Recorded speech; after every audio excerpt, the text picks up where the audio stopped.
7월 9일 오늘 만나 성경 말씀은 요한계시록 5장 1에서 5절 말씀입니다.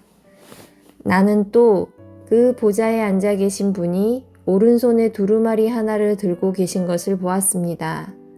그 두루마리는 안팎으로 글이 적혀 있고 7인을 찍어 봉하여 놓은 것이었습니다. 내가 보니 힘센 천사가 큰 소리로 이 봉인을 떼고 두루마리를 패기에 합당한 사람은 누구인가 하고 외쳤습니다. 그러나 두루마리를 펴거나 그것을 볼 수 있는 이는 하늘에도 없고 땅 위에도 없고 땅 아래에도 없었습니다. 이 두루마리를 펴거나 볼 자격이 있는 이가 하나도 보이지 않으므로 나는 슬피 울었습니다. 그런데 장로들 가운데서 하나가 나에게 울지 마십시오. 유다 지파에서 난 사자 곧 다윗의 뿌리가 승리하였으니 그가 이 7봉인을 떼고 이 두루마리를 펼 수 있습니다. 하고 말하였습니다. 아멘. 사랑하는 성도 여러분, 이상한 질문 같겠지만 울어본 적이 있으신가요? 소리내 엉엉 우는 것이든 소리 없이 눈물이 흐르는 것이든 또 마음이 터질 것 같아서 견딜 수 없을 때 울어본 경험이 있으신가요? 눈물은 기쁠 때도 큰 감동이 있을 때도 흘릴 수 있지만 때로는 힘이 없어서 어찌할 수 없어서 터져 나오는 때도 있는 것 같습니다. 오늘 우리가 함께 읽은 요한계시록 5장의 말씀 속에서도 울고 있는 사람이 나옵니다. 다름 아닌 사도 요한입니다. 그는 하늘의 문이 열리고 하나님의 보좌 앞에 펼쳐진 놀라운 광경을 보았습니다. 그리고 하나님 아버지의 오른손에는 두루마리가 들려 있었습니다. 이 두루마리는 단순한 책이 아니라 하나님의 구원 계획, 이 세상과 우리의 삶에 대한 궁극적인 답이 담긴 책이었습니다. 그런데 문제는 아무도 그 책을 펼 수도 볼 수도 없다는 것이었습니다. 하늘에도 땅 위에도 또 땅 아래에도 그 두루마리를 펼 자격이 있는 이가 아무도 없었습니다. 그래서 요한은 나는 슬피 울었다 라고 말합니다. 왜 요한은 슬피 울었을까요? 단지 궁금해서가 아닙니다. 하나님께서 세상을 향해 갖고 계신 계획이 있지만 그 뜻을 펼 자격이 있는 이가 아무도 없다는 사실은 곧 우리가 구원받을 수 없다는 말과 같기 때문입니다. 세상에 아무도 희망이 없다는 것, 아무도 길을 찾을 수 없다는 것, 그것이 요한을 울게 만들었습니다. 사실 우리도 종종 요한처럼 웁니다. 왜 나만 이런 일을 겪는 걸까? 앞으로 어떻게 살아가야 하지? 이 문제는 도대체 누가 해결할 수 있을까? 하고 답답하고 무기력해질 때 우리도 눈물이 납니다.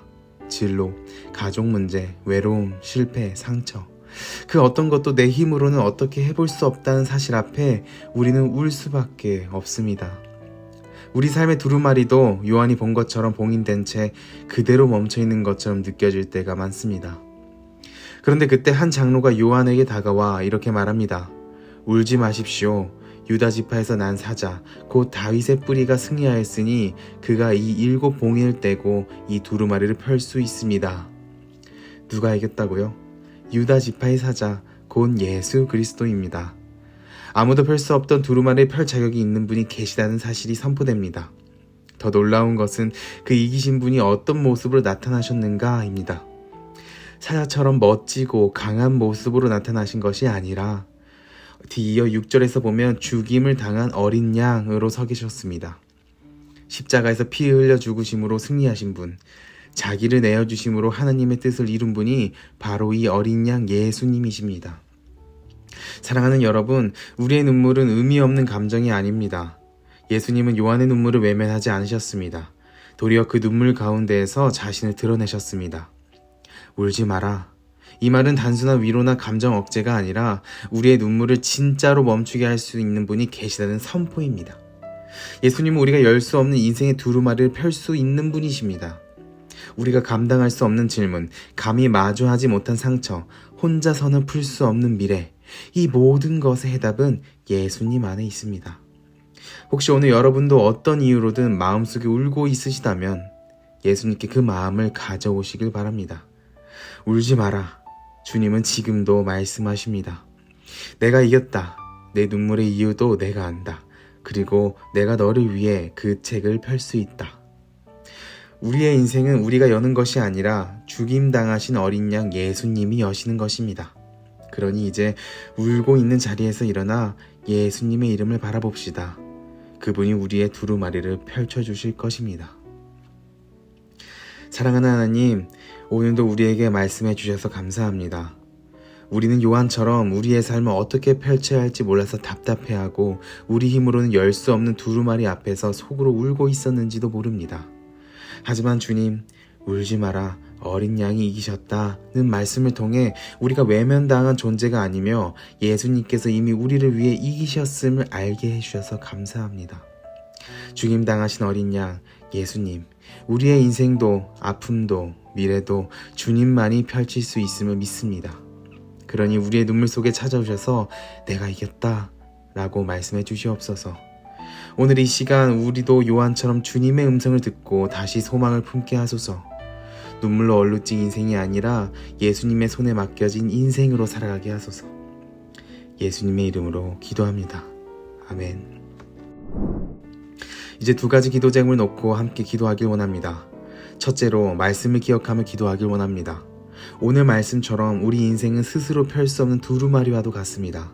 하지만 예수님만이 그 인생을 여길 수 있음을 믿으며 우리의 삶을 주님께 맡기고 기도하길 원합니다. 지금 내가 이해할 수 없는 문제, 답이 없어 보이는 상황 속에서도 주님을 바라보며 나아가게 해달라고 내 눈물 속에 오시는 예수님을 믿고 의지하게 하옵소서 라는 기도로 함께 기도합시다. 둘째로 다음 세대와 청년들을 위해 기도하길 원합니다. 우리의 다음 세대와 청년들은 자라나는 새싹과 같습니다.